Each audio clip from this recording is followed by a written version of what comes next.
Kia ora koutou. Hi everybody. March 8th celebrates International Women's Day and has done so for over a century, which I was interested to find out, although it's probably only been in the last decade or so that the day has received global attention. So International Women's Day is not a high five for half of the population for being female, just as the rise of women isn't about the fall of men. It's about celebrating the social, economic, and cultural and political achievements of women.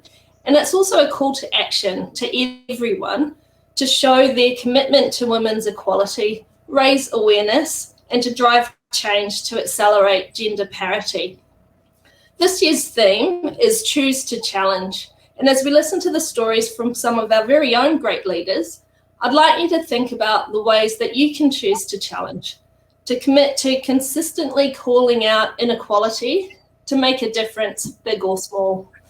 So today I'm thrilled to be joined by Catherine Kennedy, Director for New South Wales, Amanda Milling, Company Secretary and Joint Founder of People2People, and Erin Devlin, Managing Director for P2P Victoria, CEO of Infront Sports Consulting, RCSA Chairman for the Victoria and Tasmania Council, and recently author.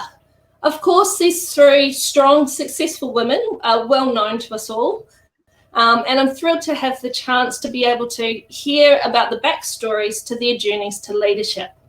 So, Kath, let's start with you. Tell us a little bit about your journey and some of the challenges and achievements you've had along the way. Thank you, Shannon, and happy International Women's Day to everybody, and thanks for taking time out of, I know, your very busy days to mark what I think is a really important event. So I'll just echo what you said, Shannon, about I guess the focus of the day, and I really think it's important to acknowledge that it's not about any individual woman's achievements, and my journey is no more or less valid than any other woman. It really is about celebrating how far we've come towards equality and, as you say, committing to action and acknowledging how far we still have to go. So I really just wanted to make that really not unique to being in leadership even. But I am fairly honoured to be in the esteemed company that I'm in today, and thanks for being interested to hear a little bit about my story. So I'll try to give the abridged version, but I joined the recruitment industry and People2People actually. So my entire recruitment industry experience has been at People2People. I was about 22 or 23. And in honesty, I've been a bit lost for a couple of years prior to that. So I'd started and then pretty quickly abandoned a law degree, and I really only did that because I got in and I thought it would look cool and even more glasses so I could go to the uni bar and say I was a law student. But I pretty quickly abandoned that when I worked out it just wasn't the right path for me. So I was working in administration and having a really good time, but didn't have a great deal of career direction. And then I worked out, look, I need to have a little bit more of a focus in my life, and I wanted to get a real job, as they say. So I did actually seek out the recruitment industry. I didn't fall into our industry in the way that a lot of other people do sometimes. I sought it out after a friend had told me a bit about what was involved, and I thought, yep, that's the right thing for me, or that sounds like it could be a fit for my skill set. So I went about applying lots of positions. And I got a few calls, although not too many, because I probably didn't look much chop on paper, to be honest. But I picked up the phone and I called Amanda Milling. And Amanda, she'll probably share later, but she says she wouldn't have really given me a shot if I didn't pick up the phone and call her. But I did, and she agreed to meet me. And then I fairly quickly joined the People2People team as Amanda's para consultant. So we were a bit of a dream team, Amanda and I. And I think within the first 4 or 5 weeks, I really quickly had worked out that I was in the right job and that I was in the right company. I just really felt like I'd found my place. So I think by about week 6, I was trying to tell Mark how to run the company, and was pretty quick to want my own desk and to take that accountability. So initially I was a business support consultant. So I did that for a couple of years, then became a senior consultant working mostly within sales and marketing and human resources. Then I became a team leader the business support team in Sydney, went off and had my first child at that point. So I had maternity leave for about a year, came back to that team leader position, went and had my second child, then came back to the branch manager position at in Western Sydney because I'd moved further away from the CBD, and then became a director and then took on the state manager responsibilities. So that's basically the journey in the abridged version. So over 15, that's 15 years. It's 15 years this year, which just makes me feel so old in a lot of ways. But I was thinking about achievements and challenges and what's happened in all of that time. And when you work within a business and with the same people for 15 years, life happens.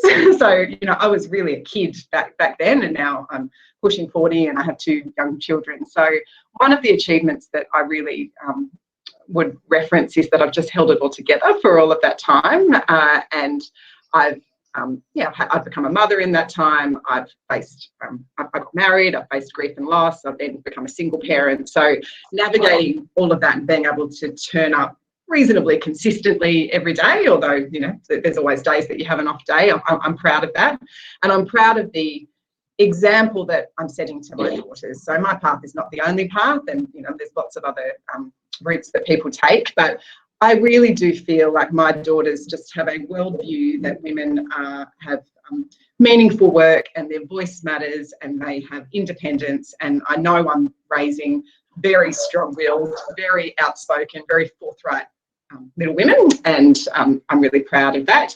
And I'm proud of the small role that I've played in the development of people's careers. So whether that be our candidates or also lots of people around the business who I'd like to think I've played a small role in their development. The challenges have really been around getting that balance. And there's a really famous quote by Annabel Crabb which says that the predicament of working mothers is to work as if one didn't have children and to parent as if one didn't have a job. And I put that pressure on myself sometimes, and I feel that pull and push. So that's been a challenge that I continue to face, but I think as a business we do a pretty good job of trying to overcome that. Oh, that's fantastic. I think we'd all agree that the future is going to be in good hands with your children there, and the example that you set for them, and also just such a privilege that all of P2P has, and having you really grown up with the business, and were your only experience, but you got the right experience or the right place to go first pop. And also interesting to hear Manda's input into that as well. So Manda, let's go to you and hear about your story. Right. Well, I'm of a different demographic, and so and proudly so. So look, my working life commenced in the 1980s.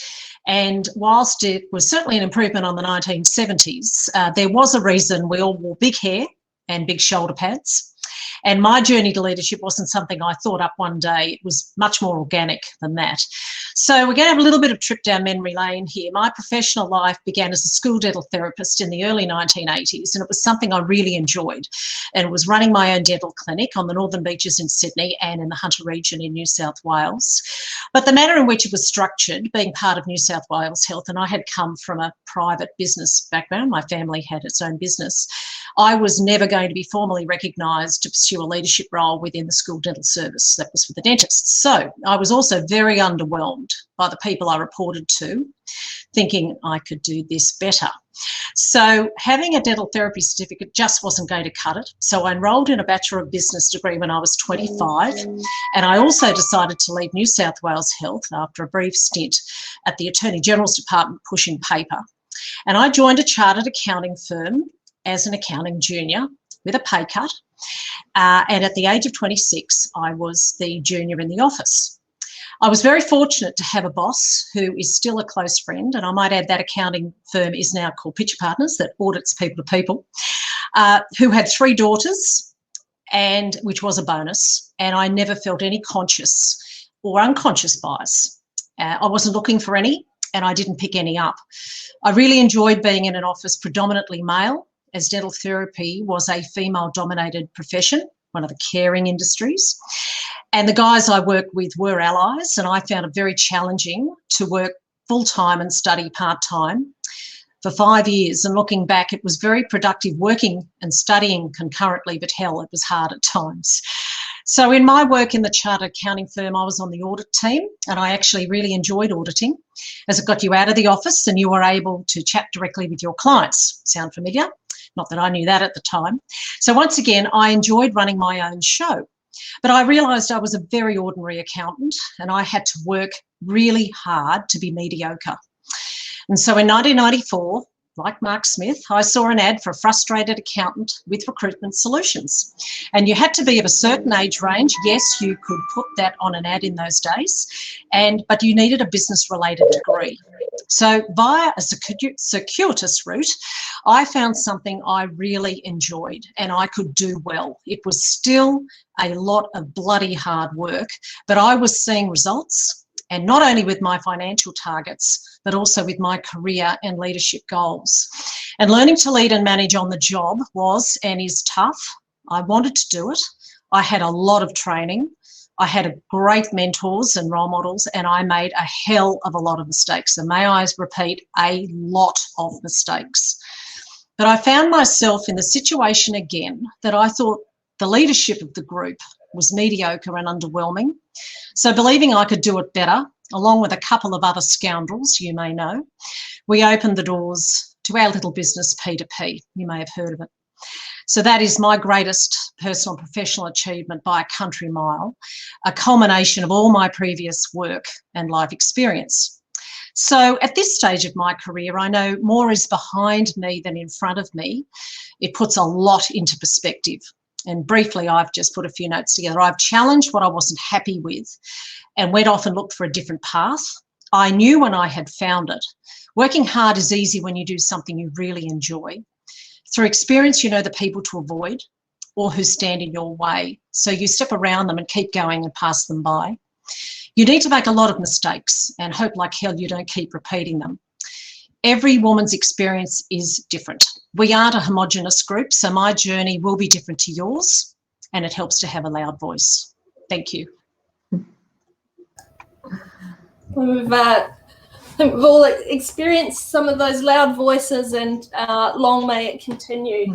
It was really great to hear the highlighting of the positive experience as well, and also that taking of ownership and going, you know, there may be things that aren't quite right in the world, but I'm not going to let that hold me back. I'm just going to go after what I want. So I think there were some true gems in the tips you gave at the end there, Amanda, so I'll have to go back to the recording and jot all those down. Well, I've got it in writing. I'm happy to distribute it.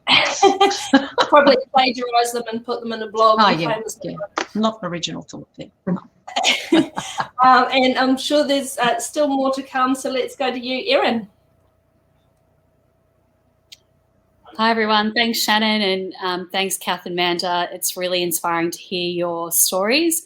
I'll be really quick because I know we want to get into some of the issues and topics that we want to talk about today. But for those that don't know me before, I was a recruiter.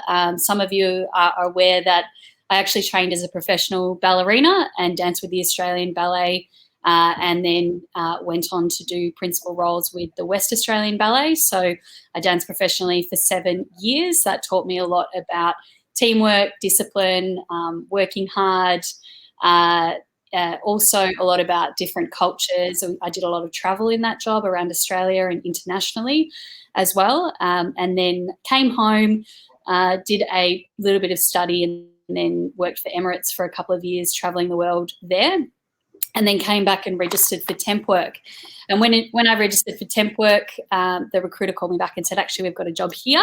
So I started in the training department with Drake International, which is a multinational agency, which used to be quite big back in the day, and sort of learnt my craft there. But for the most part was thrown in the deep end and really just sought out any learning that I could to develop. And as many of you know, after 3 years there, launched my own agency. I managed that for 5 years, and luckily for Liz and Mark and any other, and Amanda and Simon as well, who were early shareholders and directors, made a lot of the mistakes there, which is great, and then moved on to merge with People to People 6 years ago now. So since then, it's been really important to me to be involved in the industry as the chair of the VicTAS Council, which I've been on for 11 years, lobbying government, looking at professional standards in the industry, helping to mentor others that are coming through as well. Also have managed in-front sports with Ryan's help now for the past 11 years, so working with over 600 professional athletes in transitioning from sport. And more recently, as some of you know, I've just written a book which is called Get the Job You Really Want. And it's really to support candidates and job seekers, professionals looking for a promotion or a career change. I really wanted to help people coming out of COVID. So that's something that I did on all those weekends locked away in the house. Just quickly, highlights and challenges. I think the highlights for me, it's really for me now about seeing other people flourish and seeing other people's careers grow. So obviously love the team down here in Melbourne and the whole team nationally, but just seeing other people now get the same joy out of recruitment that I have got, and being able to mentor people is really the highlight for me.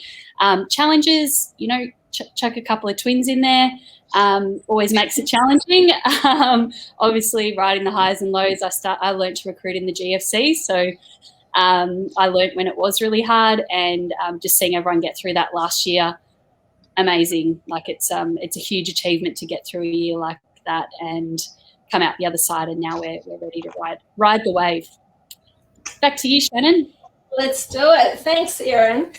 So some really inspiring stories there, and it's really interesting how quite different the journeys are, but some common themes within there. So things like hard work and that belief in yourself and belief that you can do better.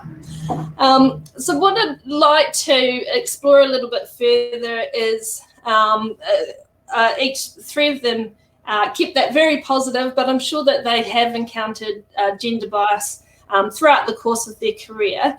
So I'd like to talk about that a little bit further. So Amanda, I think hopefully you would have seen great progress in gender equity throughout your career, but I'm sure as well that you can tell us some stories as well of when you have faced that and how you've been able to challenge this. Well, I remember going to interview Shannon earlier in the 80s in particular, ensuring I didn't have a ring on my left hand, which might imply I was married, because it would invite questions about when are you thinking of having children. I certainly remember earlier in my recruitment career, clients would ask me that about candidates they'd interviewed. Also, these were the days your age could be asked, which would also invite questions about marriage and children. A strong memory was also finding a team leader that I worked with in the late 90s at Recruitment Solutions, who was male, who found out just by chance his salary was more than mine. And I actually did his work for him because he was a lazy bastard. I've never seen myself as a victim, though. And so therefore I have never had a victimised mentality. I'm very pragmatic, as you would all know. So I dealt with this issue head on and pretty loudly, actually. And the fact that I still remember that still rankles with me. So as John Lewis said, raised a bit of good trouble. Also had a male colleague who went to one of our directors in the mid-90s and said that as I was a single female and he was a married man with kids, our commission structures should be different. I think he was jealous of my fabulous trips and my wonderful clothes that I used to wear. To be honest, I think that. And thankfully my director, who was Graham Whelan, thankfully my director told him it doesn't work like that. And I was lucky, but I'm still very pissed off when I think about that. And to this day.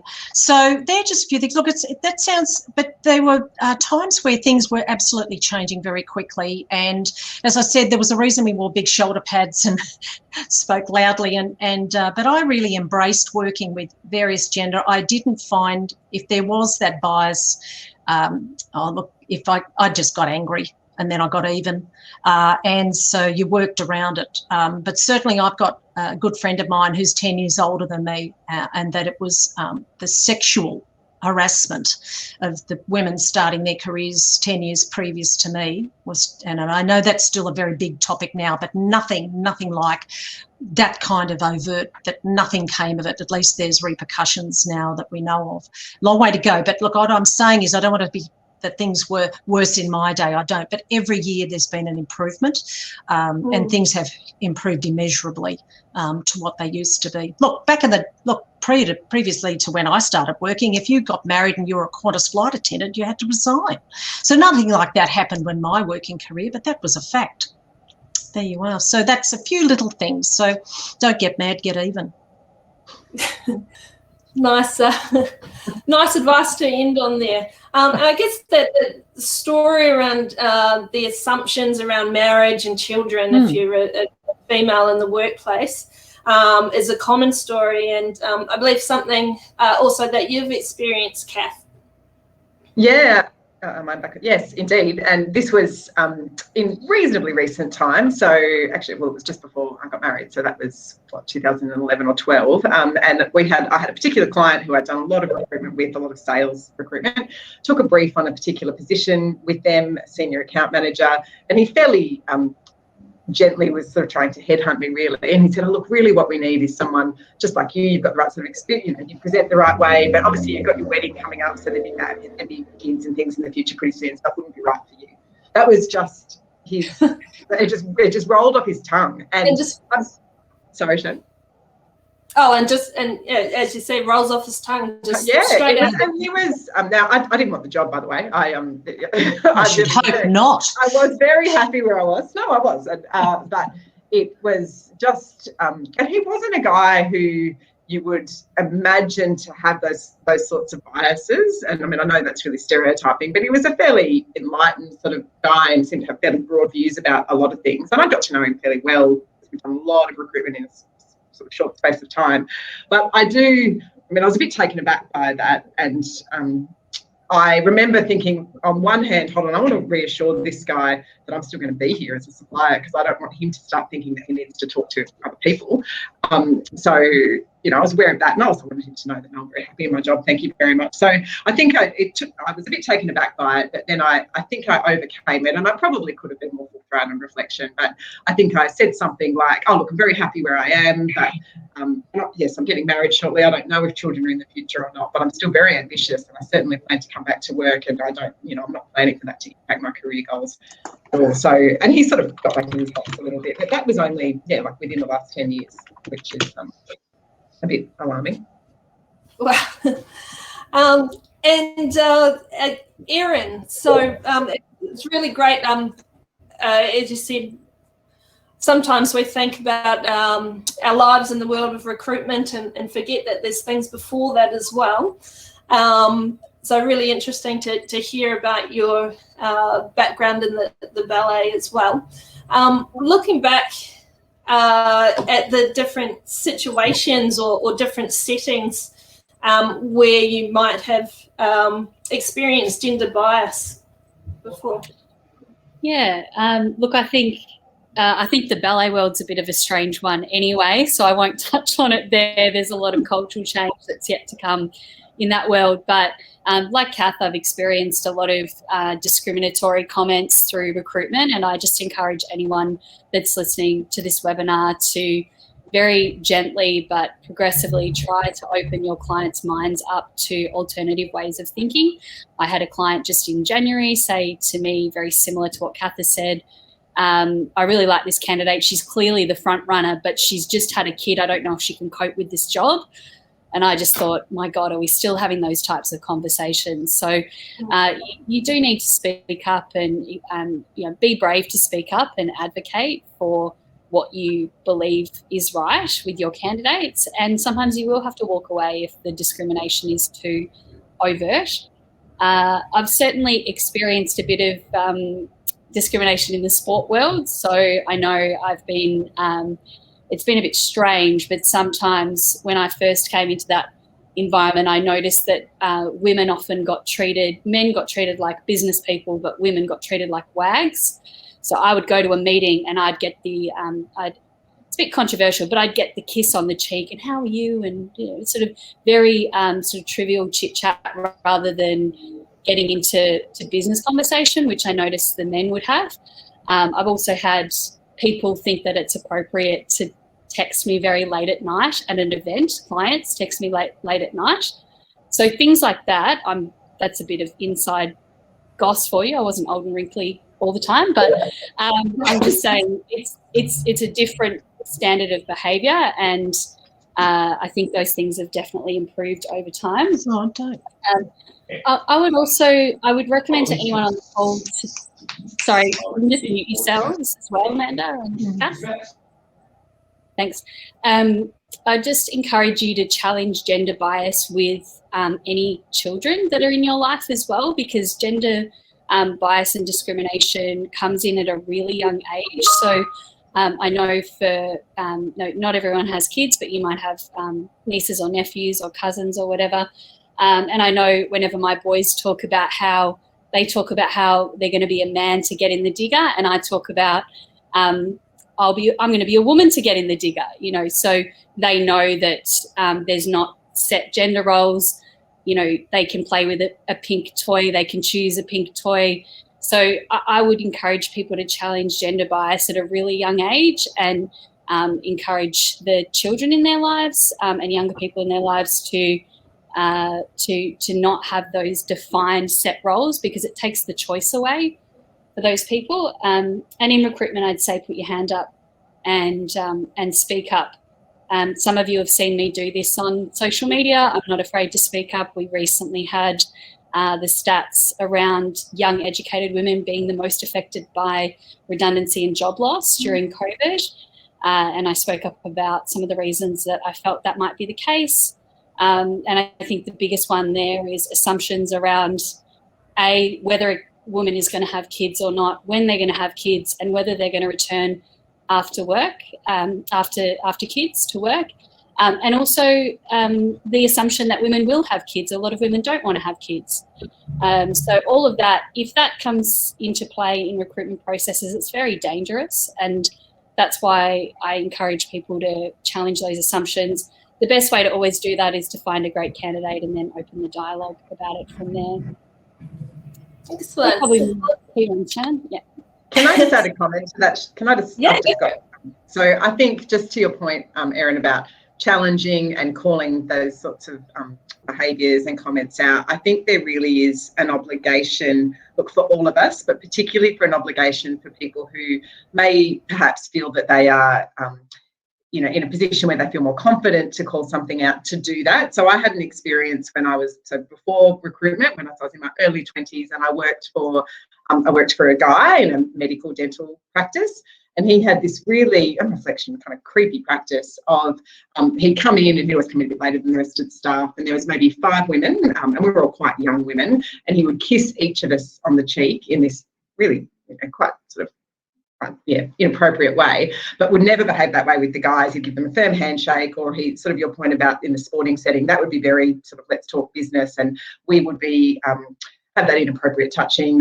He would comment on our appearance, and I'm not proud that I didn't call that out back then, but I just didn't feel that I was in a position to be able to do that. I was junior, he was my boss, he was in a position of power, I needed the job, and I quite enjoyed the job, except for having to kiss the slightly creepy boss. So I really wish that the people around me, and particularly some of those blokes who were in positions of power and authority, had have called that out, and they knew that it wasn't right, because I remember a guy, he's a really good guy, but had sort of taken me aside and given me a little bit of private counsel to maybe just make sure I don't sort of get alone with this guy, and that I don't sort of find myself in those situations. And I would like to think, 15 or 20 years on, that stuff just would not be tolerated, or that if my daughters are ever in a situation like that, that they will speak up, and that there'll be enough of a commentary just in society about that. But I think we've got an obligation to stand up for people who maybe won't feel confident to do that in the moment. And Kath, I just wanted to touch on that, if that's okay, Shannon. I think that men play a really important part in helping to change gender bias and discrimination within the workplace, because you do need both sides to speak up. And I think the positive side of a lot of change that has happened, I feel personally very supported by a lot of males in this work environment who have spoken up and who have championed the right behaviour and have, even just in terms of career advancement and leadership, who've actually given opportunities and pushed people forward for opportunities maybe before they even felt ready, but knowing, you know, that they would be prepared to provide, you know, that support if needed. But I think more so just championing the right behaviour and speaking up as well. It can't just be women that's speaking up. There's some great men that I've had in my life that have spoken up and in my career. Yeah, and I think that's a great point that, you know, sometimes it does take being a little bit brave to be able to highlight the behaviours that aren't right and that don't sit well with you, but to take that step forward and say, hey, look, this isn't right, or to be able to move forward. But it's everyone's responsibility or has that accountability to model that behaviour or to stand up for things as well. So let's bring it back specifically to recruitment and looking at the gender bias and how that plays a part within our roles. So unfortunately, we've probably all come across examples of gender bias in recruitment, whether it's unconscious bias or blatant stereotyping. So some of these examples will be familiar. So let's go to Erin. What are some examples that you've seen of gender bias from clients or candidates? So I think I mentioned a few there around having kids, but the other one that I see is sometimes leadership qualities. We have to change our attitudes towards leadership qualities, and we need to make sure that selection panels, are balanced as much as the shortlists that we present. Because if you have an all-male selection panel, it's human nature. It's research tells us that people will often hire in their own image, and it's about getting a balance on those selection panels, but also on shortlists. I think in terms of situations where clients have blatantly stated a preference, and it cuts both ways. Sometimes they'll state a blatant preference for a male, sometimes it will be a female. I think it's finding a great candidate and then presenting that candidate and talking about the reasons why they should be interviewed.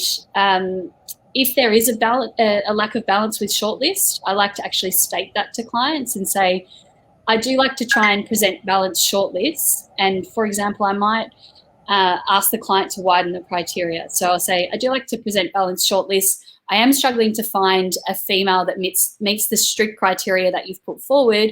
Would you consider opening it a little bit to have X, Y, Z? Because I've got a candidate that could fit that, for example.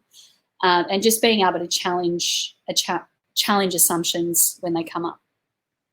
Yeah, and that's a similar theme, and I'm sure the listeners at home will be also nodding their heads and thinking of experiences that they've had, particularly at that job briefing stage. You know, we've all had situations where they're very specific on the type of person who they want, and often gender will play a role in that. So Kath, Amanda, in your role as a recruiter, how have you been able to challenge this and I guess break through some of those stereotypes? I'm happy to jump in. So I think to Erin's point, it really is around understanding sort of the root cause, or really, so if it's a briefing, for example, and they may say that they have a preference for a woman, is it, why do they think that? Is it because they want, in their mind, a woman will be a better multitasker, or a woman has more empathy, or, you know, really trying to understand what's really the skill or the competency underneath that bias, and then, you know, work to meet that brief rather than, you know, what someone's genitals are really shouldn't matter. I think it can also go, so I remember really vividly, it's probably 5 or 6 years ago now, but interviewing an executive assistant who told me, so, and that was a woman, and she said that she would only work with men. She only wanted to, that women were too irrational. And so she just wanted to, that's why she only wanted to work with men. And I do remember that conversation and challenging her on that. And really what she wanted was to work with someone level-headed. It didn't have to be a man. She just didn't want someone who was going to be really scattergun and irrational. So I think it's really about, and not doing it in a combative way. I mean, there's a point that you have to get a bit angry and have a fairly direct conversation, but sometimes it really is just an awareness and an education. And then I remember the conclusion of that conversation with that EA was she reached that conclusion herself that it's not about him being a bloke, it's about someone who's really measured. So I think just getting that gets you to sort of what's really underlying that perception or that bias is important. Yeah, great. And all of you have given some great tips throughout the course of this, but if you had one piece of advice to give to the wonderful men and women working in recruitment today that might help them to be able to challenge gender bias, what would that be?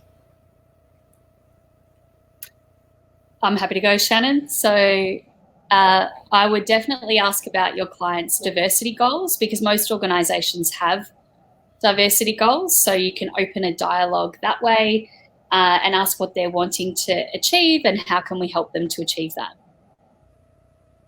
Excellent. It's a great tip. Some creative. Right, who's next? Amanda, you're on mute, but you sound like you've got something now. Yes, okay. Sorry, I had another recruiter making a phone call in the background.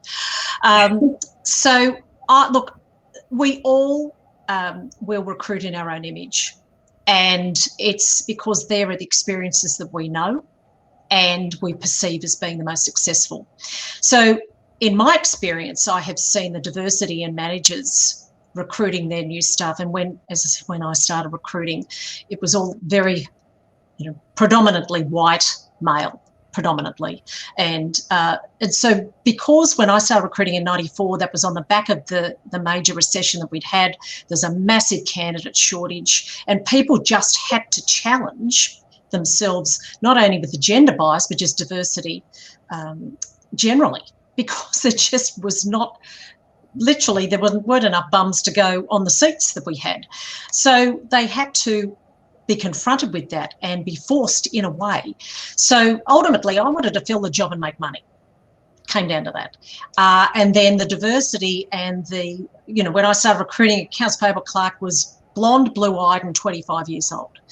And that's how it was perceived. So I guess through supply and demand, it had to change. And then, of course, we had those people going then into recruitment positions themselves, and then the cycle slowly changing. I'm not saying anything's perfect, but you could see the change in that as it went on. Yeah, great. Also, so can great. I just, So. Yeah. I was going to say, great to be able to use the market forces and the environment and business to be able to create that change. So really, if the end outcome's improvement, it doesn't matter how you get there so much. Mm-hmm. And Kath. Hello, can you still hear me? Because I'm having a couple of technical issues, but hopefully I'm still on screen. Mm-hmm. Yes. Yep, I'm here, cool. So look, if there was, and there's lots and lots of things, and there's some really good insights and advice from everybody else there, but I would say if there was one thing, it would be challenge your own assumptions and challenge your own thinking about, because I think we all still have some unconscious bias, and so just to have an awareness of that, and I think to hold each other accountable and to give each other permission to call out. Now, I would be very surprised if there was, an overt discriminatory statement or an overt statement that clearly was biased that wouldn't go unaddressed. But I think, sometimes, and I love that we're a really, sort of fun-loving company and there's a lot of humour. But I think if there is a comment that you just niggles and you just think, I don't know if that's okay, I think we need to give each other permission to call that out, and in a professional and a respectful way. But I think it's starting in your own world, with your own colleagues, with your own clients, and then that will then go on. Yeah, Shannon, if I may, can I add one thing on this? I know we're talking a lot about, which is absolutely important, childcare, children, marriage, women not being able to handle, as Kath was saying, the complexity of a role because somebody's just had a child. But can I also, the older woman in the workplace, and I'm an older woman, the older style wouldn't suit. Older people are invisible, and I have absolutely now discovered that I am invisible at the age of 59. And I think that I've become so much more conscious about the older woman and man for that matter, of just this. And originally it was because they may not have computer skills, all those old-fashioned terms. But absolutely, we have found that older women living in poverty, superannuation balances because they've been caregivers, and maybe a marriage might have broken up along the way. So because predominantly people in our business are young people, it's a young industry still, those of us who've got a few more runs on the board are definitely becoming more conscious of the older worker bias against them, and that is absolutely where diversity is key. So the gender issue for them is yes, it's women, but also the fact of the ages that they are, that, oh, well, older style wouldn't suit this. And when I have challenged some younger recruitment consultants over the years saying, well, I'm older style, I'm late 50s now, I'm pushing 60. Oh, no, but Manda, that's not you. Well, hang on a minute. If you saw my resume and you saw I was born in 1961, you would say, well, no, older style wouldn't suit. So that's a bias that I would like to call out as well, that because that isn't, you sort of view them maybe as your parents, and God forbid, grandparents, they're still viable in the workplace as well. So that's a bias we have to look at too. Thank you. Sure.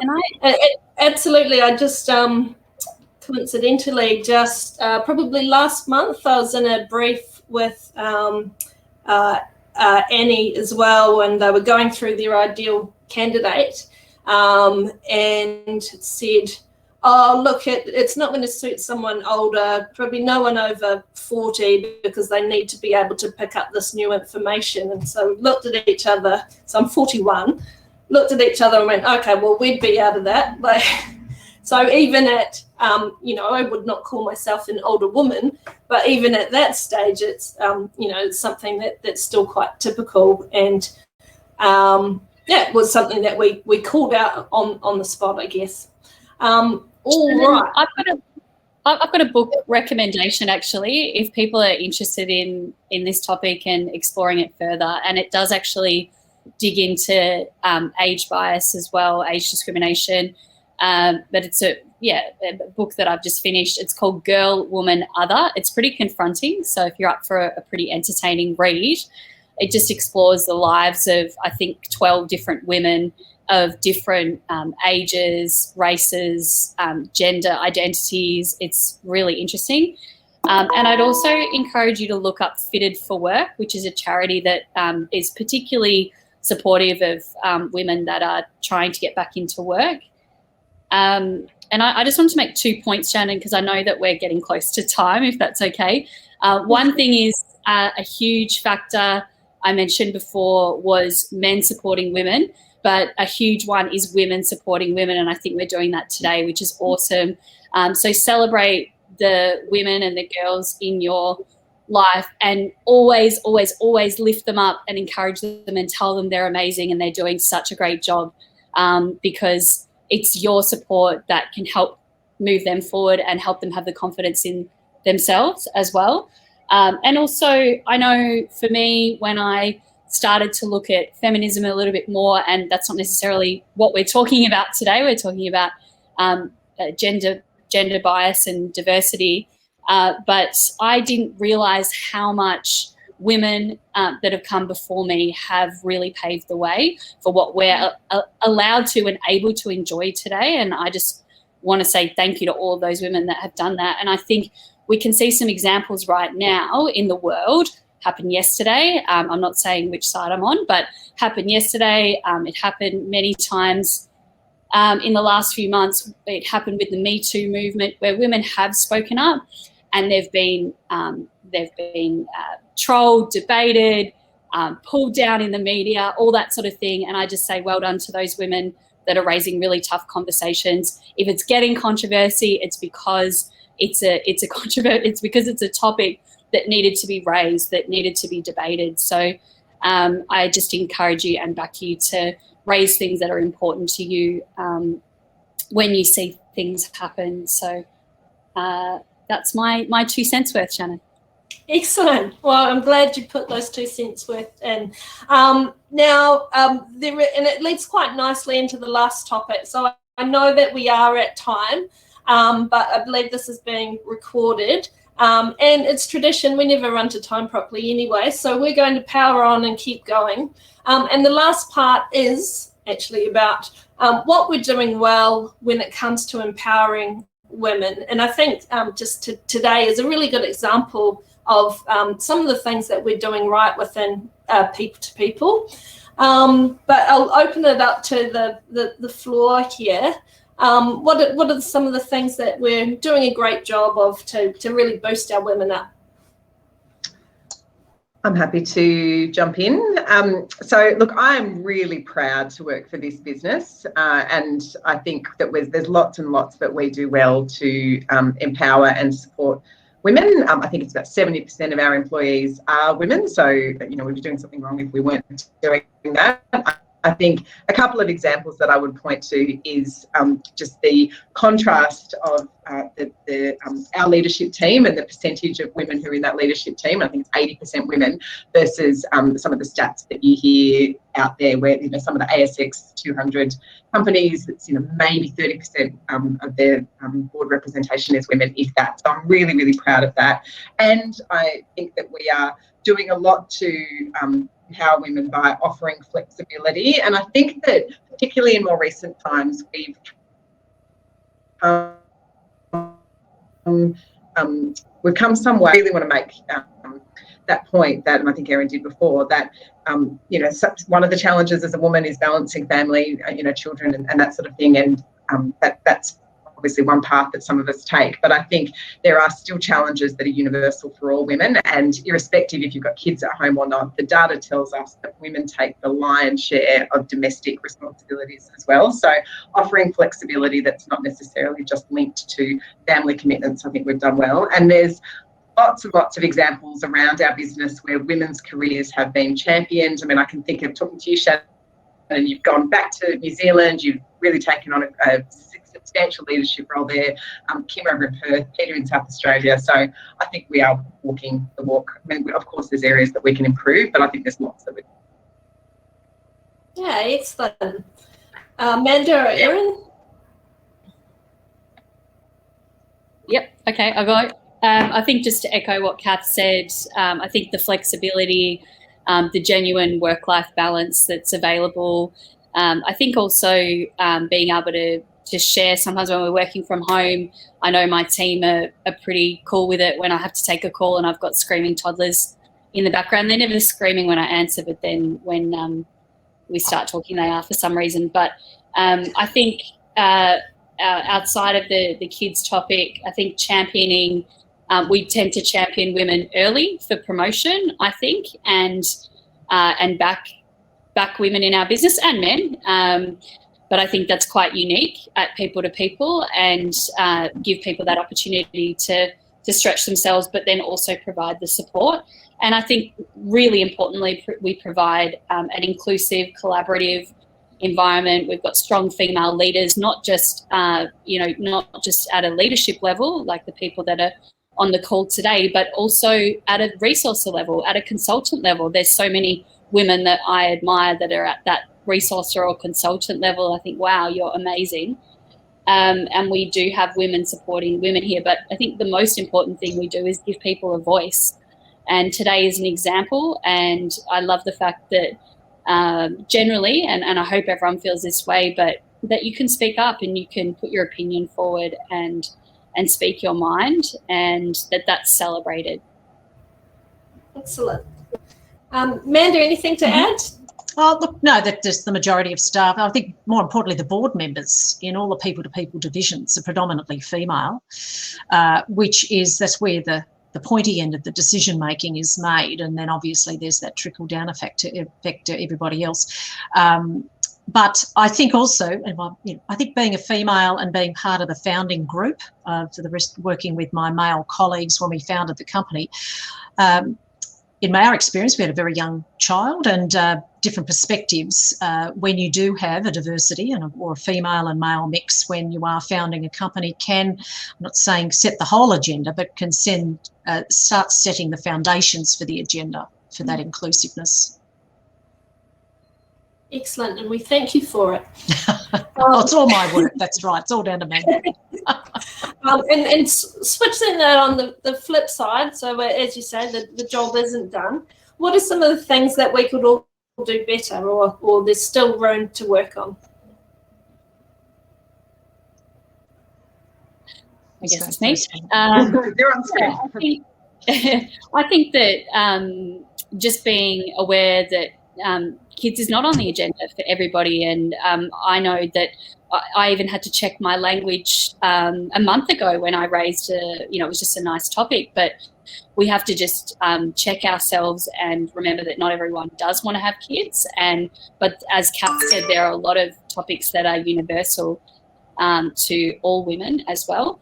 And just being, I think, sensitive around what parts we see as quite personal topics. I think we're pretty good at that, and I think you will find your own dialogue with your own manager about what you want to share and what you don't want to share. And I think generally everyone's pretty good at that. But I'd really love to hear anyone else's view that's on this webinar. So please DM me later or give me a call, because we certainly are always open to feedback and would love to improve things even more.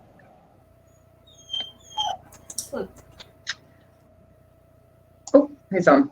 I'm up. I've got, yes, I'd echo everything that Erin said there. When I was thinking about what are the areas that we can improve, I think there is still, and this is not unique to people, but there really is still different perceptions of men and women. And I know that Rachel up in Brisbane, and maybe with some of maybe it was the Brisbane team together, but they were just having a conversation around this, which one I love, by the way, that this is something that's on the agenda for conversation, but just comparing the perception of men and then the sort of counter for a woman for the same trait. So a couple of them are, and there'll be a little bit of language here, but that a man is assertive, a woman is a bitch. A man is hardworking, a woman neglects her family. A man's direct, a woman's rude. A man mentors, a woman micromanages. So, and there's others that they've come up with. So I think we just need to be mindful, and it definitely is changing, but mindful that I think is sort of still a perception that underpins a lot of people's, certainly their unconscious bias. So making sure that we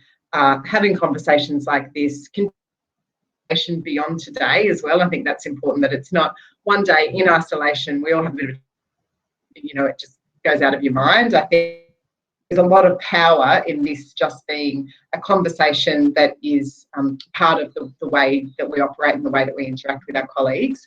And yeah, echoing some of the things that Erin said around sensitivity around people's personal circumstances, assumptions as well. And Shannon, just to add to that if I can, just to mention that we did create a new diversity strategy last year, which will be rolled out to the whole business this year. So I think that's something that we'll be doing some training on. I know we've targeted at least 4 sessions this year.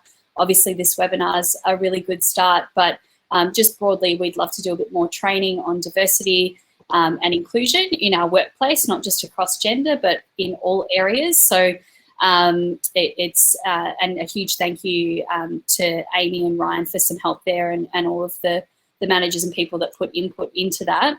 I think that's a great starting point for us to do a bit more training on diversity, and to make sure that it's embedded not only in our workplace, but also in our recruitment processes as well. Fantastic. And I'll just wrap that up with just saying, look, your personal experience as a woman is not the same as that of your colleagues. So being female is not a uniform experience, and just ending with what Erin said there. So diversity is key. So how you experience it is very different to that of even your colleague that you sit next to. Good point. All right, so we're nearly at an hour, so we may as well round up to that. So we'll open it up. If you've got any questions for anyone in the panel, if you want to put them through.